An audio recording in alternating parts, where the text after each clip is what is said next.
강남보다 여기. 지금 서울 부동산의 핵심은 강남 초고가가 무너진다는 단순한 이야기가 아닙니다.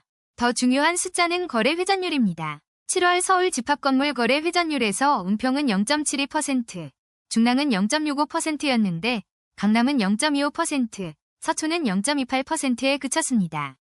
쉽게 말하면 비강남에서 집이 더 자주 손바뀜되고 있다는 뜻입니다.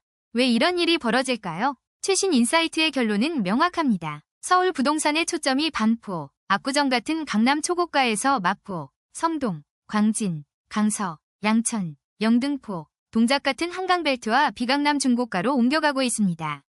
초고가 단지는 보유세 부담이 커지면서 금매와 호가 조정이 나오고 있습니다. 보유세는 집을 가지고 있다는 이유만으로 내는 세금입니다.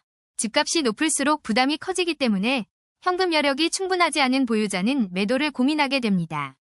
반대로 20억에서 30억 원 이하 구간은 세부담이 상대적으로 덜하고 실수요자가 접근할 수 있는 마지막 서울 핵심지로 인식되면서 대체 수요가 붙고 있습니다. 이 흐름은 신고가에서도 확인됩니다. 중구 약수하이츠는 20억 원, 성동 왕십리자이는 15억 5천만 원, 동대문 이문쌍용은 12억 3천만 원 신고가가 나왔습니다. 여기서 중요한 건 비강남이 싸서 오른다는 말이 아닙니다. 대출 가능 가격대, 출퇴근 입지, 역세권 선호가 만나는 구간에 수요가 몰리고 있다는 겁니다. 이전 인사이트에서도 강남 초고가 관망, 중고가와 강북, 소형 강세라는 판단은 있었습니다. 그런데 최신 인사이트에서는 그 흐름이 더 뚜렷해졌습니다.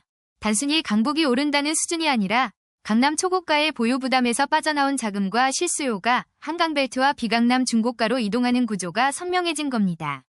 공급 대책도 봐야 합니다. 정부는 당초 거론된 5만 가구보다 작은 규모를 발표할 가능성이 커졌고 국유지, 군용지, 공공부지처럼 2에서 3년 안에 착공 가능한 확실한 물량을 중심으로 좁히고 있습니다. 착공은 공사를 시작한다는 뜻이고 입주는 실제로 사람이 들어가 산다는 뜻입니다. 그래서 이 방식은 현실성은 높지만 당장 전세난이나 매매 수요를 식히는 데는 한계가 있습니다. 서울시는 최근 3년간 서울 공급의 90% 이상을 민간 정비사업이 담당했다며 2031년까지 31만 호 착공 목표와 규제 완화를 강조했습니다. 재건축과 재개발이 계속 중요하다는 뜻입니다. 문제는 전월세 시장입니다. 세제 개편으로 임대인이 직접 들어가 살겠다고 하거나 등록임대를 팔려고 하거나 전세를 줄이고 월세로 돌릴 가능성이 동시에 커졌습니다. 등록임대는 세제 혜택을 받는 대신 일정 기간 임대 의무를 지는 제도인데 혜택이 줄면 임대인은 매각이나 월세 전환을 고민할 수 있습니다. 반포 신축 입주장에서도 실제 계약 가능한 전월세가 부족했고 임차인 불안을 악용한 사기 사례까지 나왔습니다. 전세 물량이 줄고 월세가 늘면 세입자의 주거비 부담은 커집니다. 그리고 일부 세입자는 차라리 사자고 판단할 수 있습니다. 이 경우 중저가, 소형, 비강남 매매 시장은 더 자극받을 수 있습니다. 청년과 신혼, 무주택 수요도 핵심입니다. 경제적으로 독립한 청년은 늘었지만 주거 독립 비율은 30.4%에 그쳤습니다. 생애 최초 특별공급 경쟁률은 9.79대 1로 1순위 평균보다 훨씬 높았습니다. 이후 나온 참고 데이터에서도 취업 청년 70% 이상이 부모 지원 없이 생활하지만 부모와 동거하는 비율도 70% 수준이라는 점이 확인됩니다. 돈은 벌지만 독립할 집은 부족하다는 뜻입니다. 그래서 소형, 공공분양, 수도권 외곽 청약 수요는 쉽게 식기 어렵습니다. 최신 시장 데이터도 이 판단을 보완합니다. 마포구 아파트는 제곱미터당 2,108만 원으로 15.73% 올랐고 강남구도 3,751만 원으로 13.57% 올랐습니다. 다만 성동구는 2,337만 원으로 4.30% 하락, 용산구는 2,680만 원으로 9.21% 하락처럼 지역별 온도차가 큽니다. 그러니까 지금은 서울 전체를 하나로 보면 안 됩니다. 같은 서울이라도 세금 부담, 대출 가능성, 전세 수급, 정비사업 기대에 따라 완전히 다른 장세가 나오고 있습니다.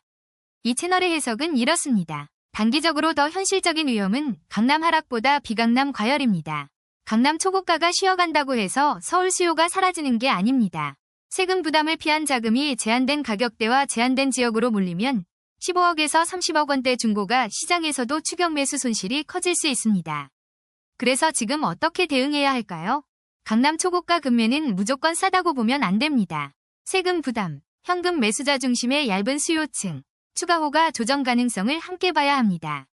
비강남 역세권, 한강벨트, 정비사업 기대 지역은 상대적으로 유리하지만 이미 신고가가 빠르게 나온 단지는 조심해야 합니다. 실거래 간격이 너무 벌어졌는지, 전세가율이 받쳐주는지, 매물이 다시 늘고 있는지 확인해야 합니다. 임대 수익형은 월세 현금 흐름 가치가 올라가지만 등록임대 세제 특례 축소와 보유세 강화가 현실화되면 세후 수익률을 다시 계산해야 합니다. 청약은 무차별로 넣기보다 교통 확정성, 분양가 경쟁력, 입주 시점 공급량을 기준으로 걸러야 합니다. 결론은 하나입니다. 지금 서울 부동산은 하락장과 상승장이 동시에 있습니다. 강남 초고가는 세금 부담을 확인하고 비강남 중고가는 과열 여부를 확인하고 무주택자는 전월세 불안이 매수 압력으로 번지기 전에 자신의 가격대와 청약 전략을 숫자로 정리해야 합니다. 이 영상은 투자 정보 제공 목적이며 투자 판단의 최종 결정은 반드시 본인이 해야 합니다.